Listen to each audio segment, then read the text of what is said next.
ശമ്പളത്തിൻ്റെ സക്കാത്ത് എങ്ങനെയാണ് കൊടുക്കേണ്ടത്? അതിൻ്റെ കൂടെ ചേർത്ത് പറഞ്ഞത് സാലറി രൂപത്തിലാണ്. അദ്ദേഹത്തിന് നിശ്ചിത സാലറി ഓരോ മാസവും കിട്ടുന്നു. അതിൽ നിന്ന് ഒരു നിശ്ചിത എമൗണ്ട് അദ്ദേഹത്തിൻ്റെ ഒരു നീക്കിയിരിപ്പ് എന്ന നിലക്ക് മാറ്റിവെക്കുകയും ചെയ്യുന്നു. അങ്ങനെ മാറ്റിവെച്ച് ഒരു വർഷം പൂർത്തിയായി സക്കാത്തിൻ്റെ പരിധിയിലെത്തി അതിന് സക്കാത്ത് കൊടുത്തു കഴിഞ്ഞാൽ പിന്നെ വീണ്ടും അതേ സമ്പത്തിന് അടുത്ത വർഷവും സക്കാത്ത് കൊടുക്കേണ്ടതുണ്ടോ? ഇങ്ങനെ രണ്ട് ചോദ്യങ്ങളാണ് ചോദിച്ചിട്ടുള്ളത്. ശമ്പളത്തിൻ്റെ സക്കാത്തുമായി ബന്ധപ്പെട്ട വിഷയത്തിൽ രണ്ട് രൂപത്തിലുള്ള ഉത്തരങ്ങൾ പണ്ഡിതന്മാർ പറയുന്നത് കാണാം. ഒന്ന്, തനിക്ക് ലഭിച്ച ശമ്പളം, ആ ശമ്പളത്തിൽ തൻ്റെ ആവശ്യങ്ങളും മറ്റും കഴിഞ്ഞ് നീക്കിയിരിപ്പ് 595 ഗ്രാം വെള്ളി വാങ്ങുവാനുള്ള തുക എപ്പോഴാണോ ആയത് അതുമുതൽ അദ്ദേഹത്തിൻ്റെ നിസാബ് തുടങ്ങും.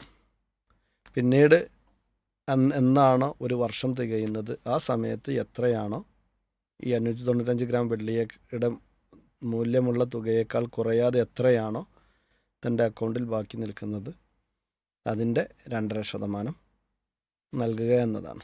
അഥവാ വരുമാനം എന്നുള്ളത് ശമ്പളമായിട്ടാകാം, മറ്റു പല മേഖലകളിലെയും വരുമാനങ്ങൾ വരാം. അപ്പോൾ അതുകൊണ്ട് തന്നെ ശമ്പളം എന്നുള്ളത് വരുമാനമല്ല എന്ന രൂപത്തിലേക്കുള്ളൊരു ചർച്ചയിലേക്ക് പോകാതെ തൻ്റെ വരുമാനമായി കണ്ടുകൊണ്ട് അങ്ങനെ വർഷത്തിലൊരിക്കൽ നൽകുക എന്നുള്ളതാണ്.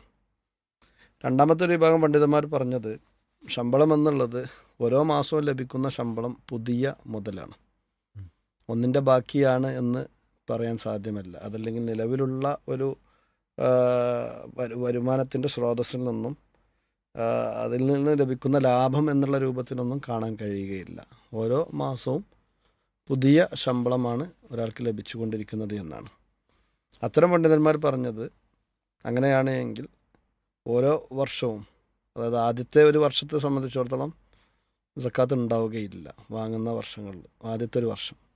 അതിന് ഒരു വർഷം തികയുന്നതോടുകൂടി പിന്നെ ഓരോ മാസവും ഇവർ സക്കാത്ത് നൽകണമെന്നാണ് പറഞ്ഞത്, 2.5% വെച്ചുകൊണ്ട്. അതിനവർ പറഞ്ഞ ന്യായം, ഇപ്പോൾ നമ്മളെ ഭാഷ പറഞ്ഞപ്പോൾ മുഹറം 1 ഒരാൾ ശമ്പളം വാങ്ങുന്നുണ്ട്, അദ്ദേഹത്തിന് ശമ്പളമായിക്കൊണ്ട് ലഭിക്കുന്നത് 595 ഗ്രാം വെള്ളി വാങ്ങാനുള്ള ധനത്തേക്കാൾ കൂടുതൽ ഉണ്ട് എങ്കിൽ സ്വാഭാവികമാണ് അത് അടുത്ത വർഷം മുഹറം 1 അതേപോലെ തന്നെ ശമ്പളം കിട്ടുമ്പോൾ അവിടെ ബാക്കിയുണ്ട്.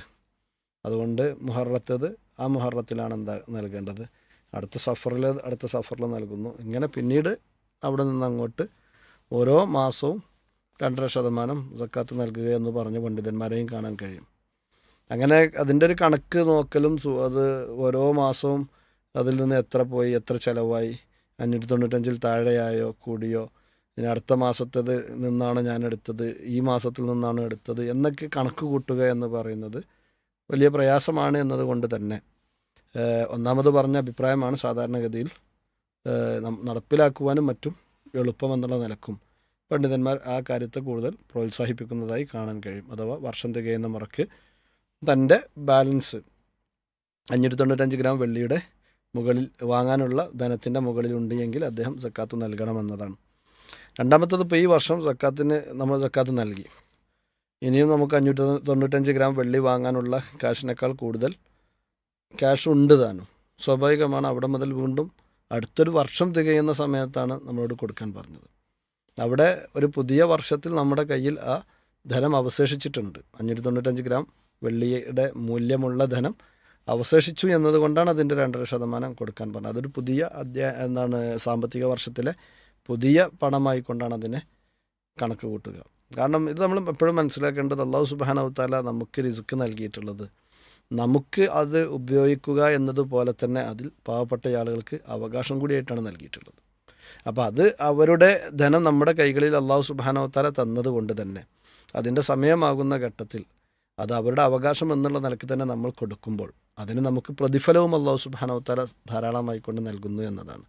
പലപ്പോഴും ഈ സക്കാത്തിൻ്റെ വിഷയം വരുമ്പോൾ കൊടുത്തില്ല എങ്കിൽ കിട്ടുന്ന കുറ്റത്തെക്കുറിച്ച് മാത്രമാണ് ഓർമ്മ വരാറുള്ളത്. ഒരിക്കൽ ഇതേപോലെ ഒരു വ്യക്തി നേരിട്ട് ചോദിച്ച സമയത്ത് സക്കാത്തിന് കൂലി ലഭിക്കുമെന്ന് പറഞ്ഞപ്പോൾ അയാൾ വലിയ അത്ഭുതത്തോട് കൂടി ചോദിക്കുകയാണ്, സക്കാത്ത് കൊടുത്ത കൂലി കിട്ടുന്നതാണോ പറയുന്നത്? അത് അവരുടെ അവകാശമല്ലേ, അവകാശം കൊടുക്കണമെങ്കിൽ എന്തിനാ കൂലി തരുന്നതെന്നാണ്.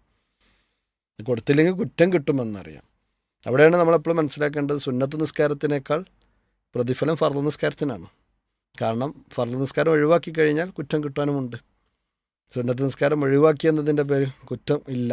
അതേപോലെ തന്നെ സദക്കകളുടെ കൂട്ടത്തിൽ നിർബന്ധ ദാനധർമ്മമായിട്ടുള്ള സക്കാത്ത്, ആ സക്കാത്തിന് ലഭിക്കുന്ന പ്രതിഫലം ഐച്ഛികമായി നൽകുന്ന സദക്കകൾക്ക് ഉണ്ടാവുകയില്ല എന്നുള്ളതാണ്. സദക്കകൾ നൽകാൻ തന്നെ ആളുകൾ തയ്യാറാവുമ്പോൾ തന്നെ സക്കാത്തിൻ്റെ വിഷയം വരുമ്പോൾ അത് പിറകിലേക്ക് അടിക്കുന്ന രൂപത്തിലൊക്കെ കാണാൻ കഴിയും. അത് സക്കാത്തിനെ കുറിച്ചുള്ള അതിന് ലഭിക്കാനിരിക്കുന്ന പ്രതിഫലത്തെക്കുറിച്ചുമൊക്കെയുള്ള അറിവില്ലായ്മയാണ് എന്നതാണ് മനസ്സിലാക്കാനുള്ളത്. അതുകൊണ്ട് തന്നെ അള്ളാഹുവിൻ്റെ മാർഗത്തിൽ അള്ളാഹു നമുക്ക് നൽകിയതിലും അതുപോലെ തന്നെ നൽകിയതിനെ നമുക്കതുപോലെ നിലനിർത്തി തരികയും ചെയ്തു. എന്തെങ്കിലും ഒരു അസുഖം വന്നാൽ തീരാവുന്നതേ ഉള്ളൂ ഈ അക്കൗണ്ടിലുള്ള ബാലൻസൊക്കെ.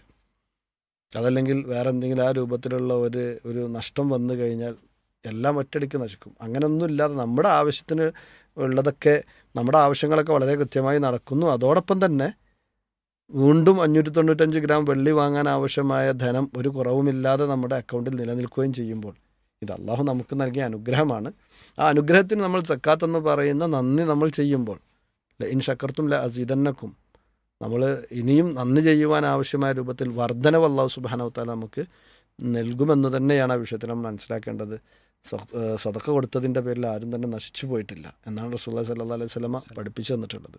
അപ്പോൾ ആ ഒരു വിശ്വാസത്തോടു കൂടി തന്നെ നാളെ പിറ്റേന്ന് വരാനിരിക്കുന്ന പരലോകത്ത് ഖൈറും ബറക്കത്തും ലഭിക്കുന്നതോടൊപ്പം തന്നെ ഈ ദുനിയാവിലും നമുക്കതുകൊണ്ട് ലഭിക്കുന്ന ധാരാളം നേട്ടങ്ങളുണ്ട്. ആ നേട്ടങ്ങൾ മനസ്സിലാക്കിക്കൊണ്ട് തന്നെ നമ്മൾ ആ കാര്യങ്ങൾക്ക് തയ്യാറാകണമെന്നാണ് പറയാനുള്ളത്. ജീവിതത്തിൽ എപ്പോഴെങ്കിലും ഒരു പ്രാവശ്യം സക്കാത്ത് കൊടുത്തു കഴിഞ്ഞാൽ അത് കഴിഞ്ഞു, ഇനി എൻ്റെ ധനത്തിൽ സക്കാത്തില്ല എന്ന് പറയുന്ന വാദം അത് ശരിയായ വാദമല്ല എന്നാണ് മനസ്സിലാക്കാൻ സാധിക്കുന്നത്. അല്ലാഹു അഅലം.